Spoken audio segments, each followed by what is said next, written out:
How do we ensure that common law prevails and is obeyed? That brings us to a key aspect of the common law court. Its police arm, without which it cannot function. The tradition of common law sheriffs is an old one in the English-speaking world. Men or women appointed from the local community to detain those harming others, bring them into town or shire courts for judgment, and enforce that court's sentence. In the United States, that tradition is still alive and embodied in locally elected sheriffs, who are granted considerable power within their communities. The role of the common law court sheriff is fourfold. 1. To provide security for the court. 2. To deliver court summonses and orders to appear. 3. To detain and physically deliver to court those summoned who evade a court order. And 4. To enforce the final sentence of the court, including by jailing and monitoring the guilty.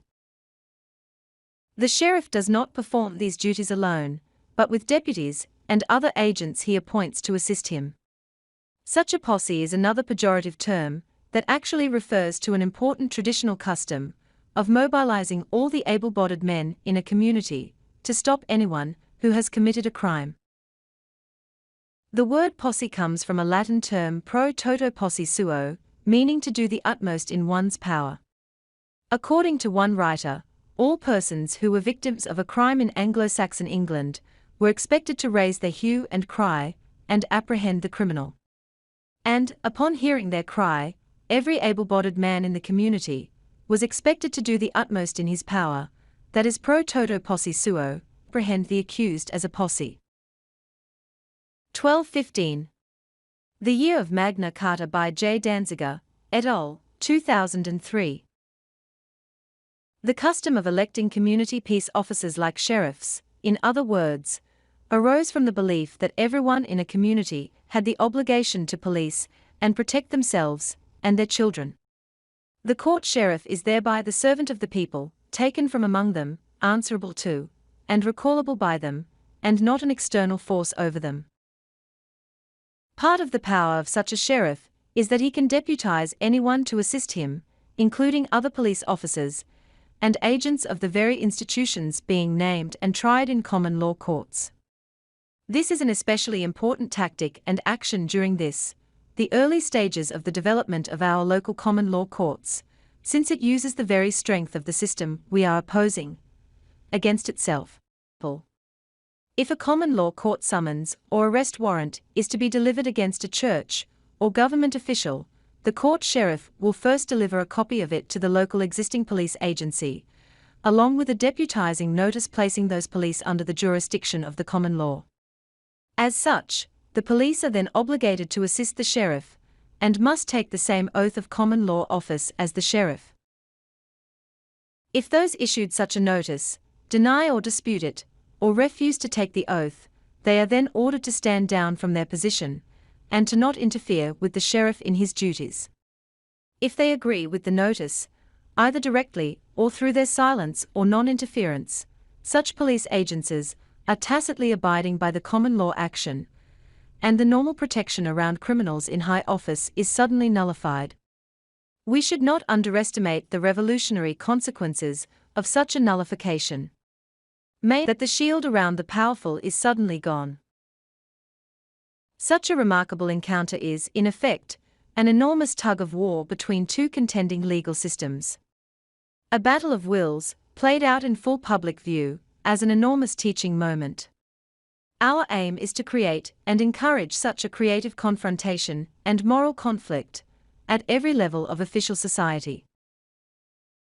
This is the bigger and crucial point of such a confrontation between court sheriffs and civil law policemen. A clash that must always be visible and televised to the world as it occurs. For this brings with it a chance for the people to learn directly that those policemen and soldiers who provide the muscle for the system are not exempt from the authority of common law, and must ultimately make a choice concerning who and what they serve. The moral and social impact of publicly posing such a question is inestimable. On those occasions when this tactic has been tested in Canada and elsewhere, the results have always been the same. The police back off and do not interfere. Time and again, neither the Royal Canadian Mounted Police nor the Vancouver Police, have interfered with protesters who peacefully occupied the churches responsible for the death of Indian children. On one occasion, a senior police sergeant even stated that if the Catholic Church had committed such crimes and was served with a court order, he would be duty-bound to enforce such an order and arrest those responsible. Again, quoting Sun Tzu, to defeat an enemy one must know them. And such knowledge can only be gained through constant contact. As he says, provoke them to learn their responses. Prick them to test their strength and weakness. Do not outfight them, but outthink them. Common law peace officers return power to the people by making them their own police authorities. In so doing, they challenge the very basis of the status quo and its elite-based rule by undermining those unaccountable, armed bodies of men who constitute the final and ultimate power of the state. The common law, in short, is a seed of fundamental social and political transformation, not simply a weapon of self-defense for the oppressed. Please donate to support organization. Running a common law system takes many man-hours and a lot of hard work by many people. It costs money to pay for the forms, hosting, domains, administration, and much more. So, your support is invaluable and needed. Visit our website at www.commonlawcourt.org and click on Donate on the main menu. Thank you. Thank you.